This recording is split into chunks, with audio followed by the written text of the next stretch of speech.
sa kapayapaan at kagalakan na binibigay ng kasabihan ko. Kaya sagot ng pakisalamat sa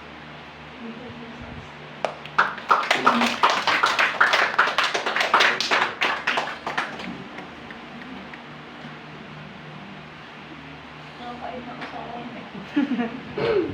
Nakita mo sa bahay lagi kong makusap. Nakakatakot po, matulis yung kutsilyo. Hindi na po siya katulad. Iba na po siya ngayon. Nakakaano ko. Napapakaano. Si Don. Pag-inom talagang sumuko. Sumuko ka na, napapaligiran na kita.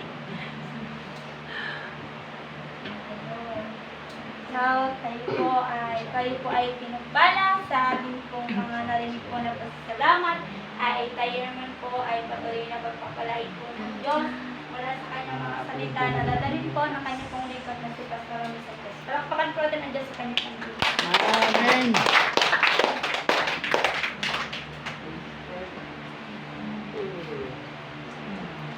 Hatiin ko lang.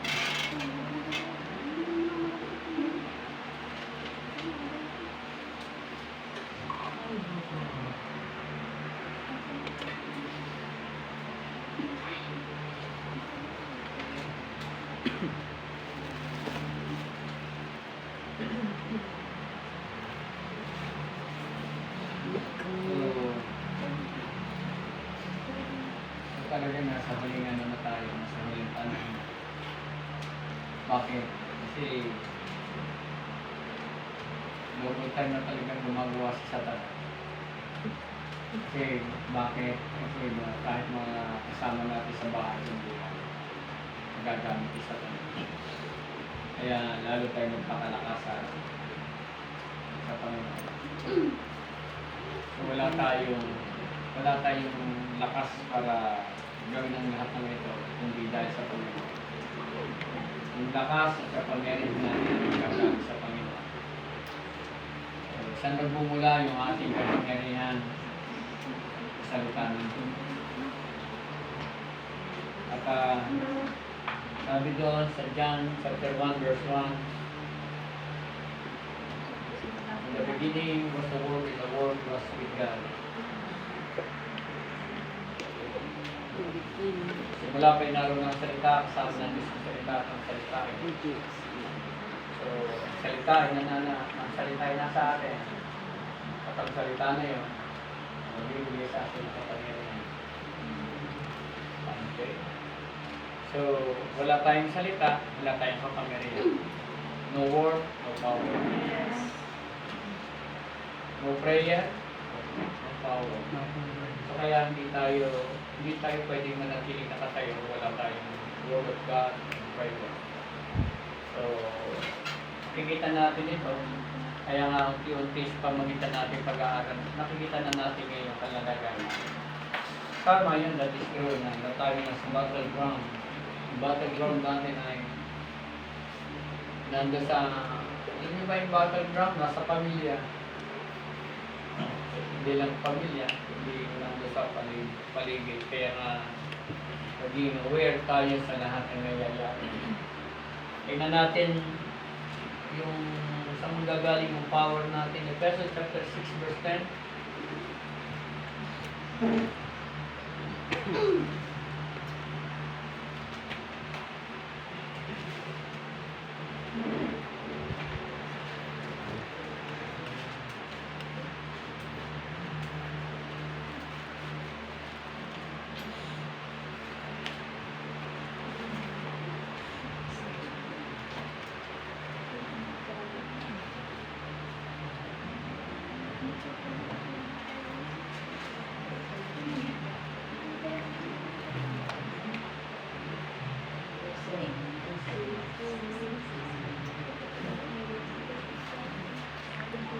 Okay, Ephesians chapter 6 verse 10 to 11.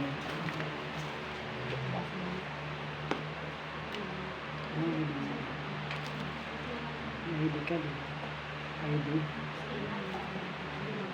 Ganito po ang Sabi sinasabi. siya.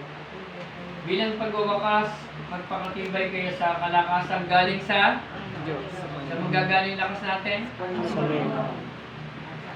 sa kanyang dakilang Kapangyarihan. So, no word, no power. At sabi doon, titingnan po natin, totoo yan. So, we are operating God's mighty power. Hindi po ito tayo dahil sa sarili nating lakas. Hindi natin malalabanan sa ang kaaway sa sarili nating lakas. Hindi natin siya kayang labanan. Malalabanan natin siya sa lakas na nanggagaling sa Panginoon. Amen. Yun doon nanggagaling yung power natin. Kahit sino. Kung sino pa man niya, kita niyo, yung bang ikaw ay isa sa mga palatandaan na hindi siya malapit ang dumating. Hindi tayo magpapakatatag. May babagsak tayo sa tanas, mga nakapaligid natin kasama sa bahay sa buhay. Makakarinig ka ng mga ano. So ito ay nagpapaalala sa atin na hindi siya malapit ang dumating. Kaya huwag tayo maglaro sa buhay Kristiyano. Huwag natin ipagsawalang bahala. Anytime, any moment, Jesus is coming. Any moment. Jesus is coming soon. So kaya nga dapat tayo ay maging seryoso sa pag-aaral. Kita niyo yung nararanasan ng Jesus. Sabi nga niya, ipamahandi natin mo. So, yung mga katis ko. Pero hindi tao kalaban natin. Tama ba? Hindi ko sino. Hindi magulang mo. Hindi ko sino. Hindi asawa mo. So, kaya nga sabi rito, bilang pagwawakas ito ay sulat ako sa Pablo sa mga taga-Efeso. At ito ay bilang pamamaalam niya sa mga taga-Efeso. Siya namamaalam na sa mga taga-Efeso. Kasi aalis na siya sa lugar ng Efeso. At iiba na niya. Kaya nga sabi niya, yung end ng kanyang sulat sa mga sabi niya, bilang pagwawakas, sabi niya ay, magpakatibay kayo. Kanina kayo magpapakatibay. Huwag kayong manangas sa kung saan. Huwag kayong umasa sa lakas na meron tayo. Hindi natin, ang labanan ay hindi sa pamagitan ng lakas natin. Ang prayer kanina ay grabe, ang labanan. Digmaan. So, hindi digmaan ito ng tao. Hindi digmaan ng nanay, isa na anak. Hindi digmaan ng asawa. Yan. Totoo na tayo, nasa battleground tayo.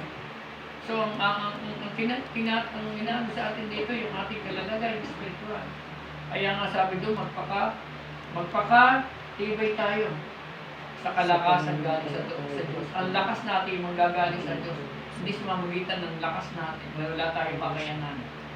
Sabi doon, sabi ng Bible, John chapter 15, verse 5, apart from me, yung hindo natin. Apart from me.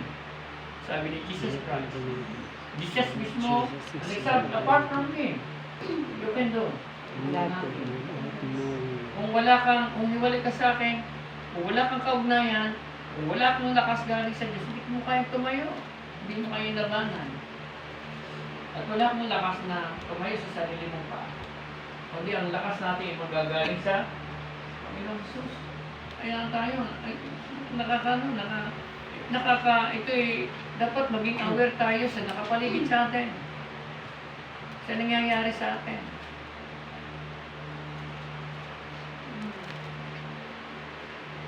At sabi niya rito, magpakatibay kayo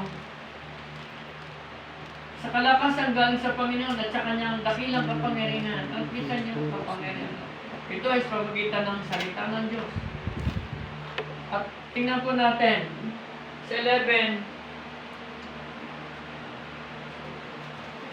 isuot ninyo ang mga kasuotang pandigma na kaloob ng Diyos upang mapaglabanan ninyo ang mga pakana ng Diablo.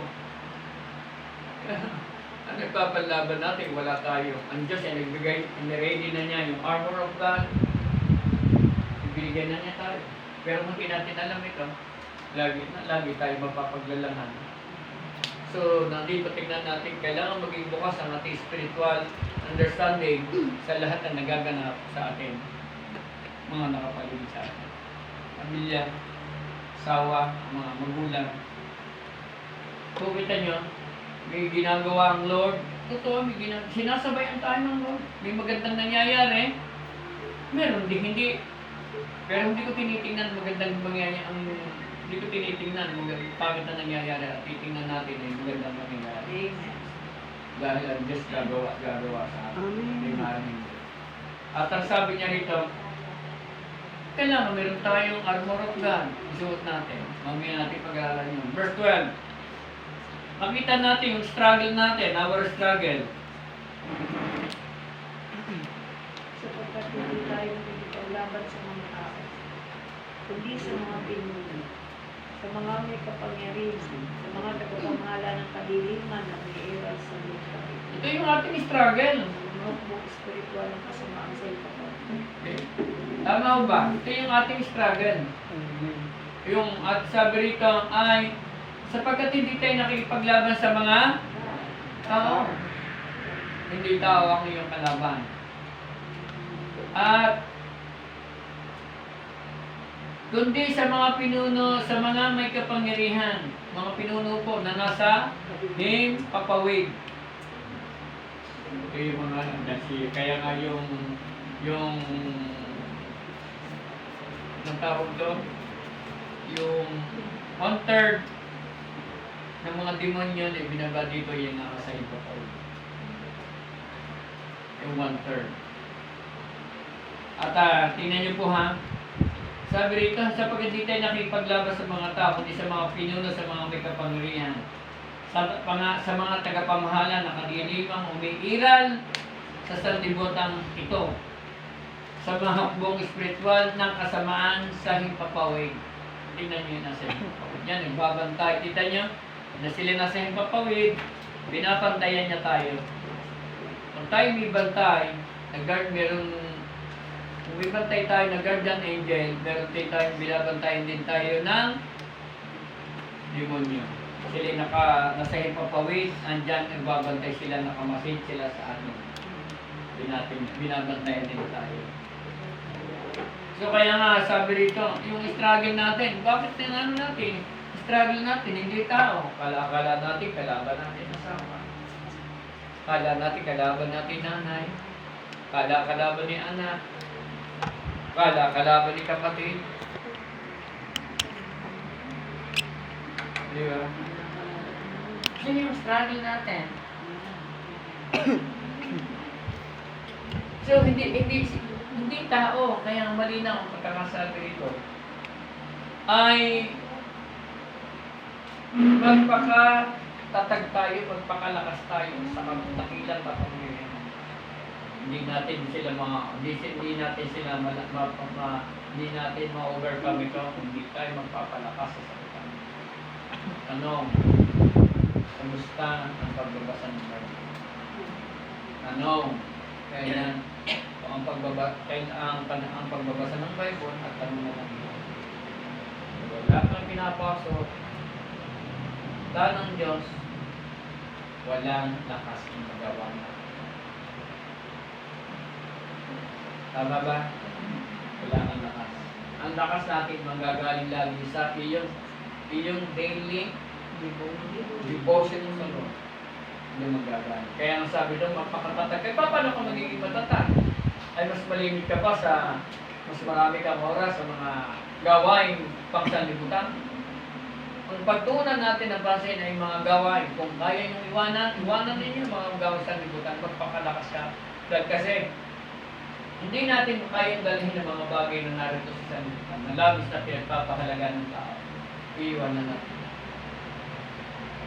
Pero sabi doon, kapag tayo nagpakalakas sa salita ng Diyos, paano natin tayo haharap sa gawa ng kaaway kung wala kang word and prayer. Kumusta ang pagbabasa ng Bible? Start with prayer. Hindi tayo magkakaroon ng lakas, wala tayong prayer. Hindi rin tayo magkakaroon ng kapangyarihan kung wala tayong word and prayer. Hindi tayo tatatag kung wala tayong word and prayer. At hindi natin malalaman ang mga revelation ng Panginoon kung walang word and prayer. So doon ho nang magagaling, kaya magiging matatag. Kaya bakit maraming mga Kristiyano parang talo na weak? Bakit maraming weak? Dahil sa kakulangan na oras, pagbabasa ng mga. Saan nakapokus, saan nakatungo ng mga bagay na rito sa sana. Ang kaway natin, hindi ang kalaban, lagi tayong iaagawin ng lahat ng oras at panahon uubusin. Isatanas ang ating lakas at panahon para lang makasunod tayo at hindi natin makuha ang mga bagay na inihanda natin sa atin. Totoo yan. Kapag hindi tayo naging seryoso, pagbabasa ng Bible, lagi tayong tanunan. Wala tayo. Kaya magpakalakas tayo, magpakatatag tayo, magpakatibay tayo, mamagitan ng salita ng Panginoon, doon ang gagaling. O kanino ba natawag ang tao? Di ba sa Diyos din? Wala naman tayong ibang pupuntahan eh. Tao o tayo ang may kailangan lagi sa Diyos. Ang Diyos, walang kailangan sa iyo, Diyos. At hindi nangangailangan ng tulong mo, Diyos. Tayo lagi nangangailangan. Lagi nating iisipin, hindi kailanman tayo kinailangan ng Diyos. Tayo lagi ang nangangailangan sa Kanya. At kaya nga, kapag natutunan nating mahalin, lalo kang mamahalin ng Diyos. Kaya ka nilikha ng Diyos para maging katulad niya. Kompletong nilikha ka ng isa sa Kanyang larawan. Paano yung mangyayari? Ano? Sabi diyan. Okay, tingnan natin yung armor of God. Pinarating na ng Diyos ito. Yung pieces of armor of God, binigay na sa akin. Ang 13, tingnan natin sa 13. Kaya gamitin niyo ang kasuotang pandigma na mula sa Diyos. Sa gayon, makakatagal kayo sa pakikipaglaban pagdating ng araw na sumalakay ang masama. Upang pagkatapos ng labanan, ay matatag pa rin kayo. The 15. Kaya't maginganda kayo. Ibigkis sa inyong baywang ang sinturon ng katotohanan at isuot sa dibdib ang baluti ng katuwiran. Isuot ninyo ang sapatos ng pagiging handa sa pangangaral ng magandang balita ng kapayapaan. Okay, good. Ano natin? Para para mapagtagumpayan natin, dapat laging nakikita. Ano dapat nakita sa iyo? Yung armor, yung pieces of armor of God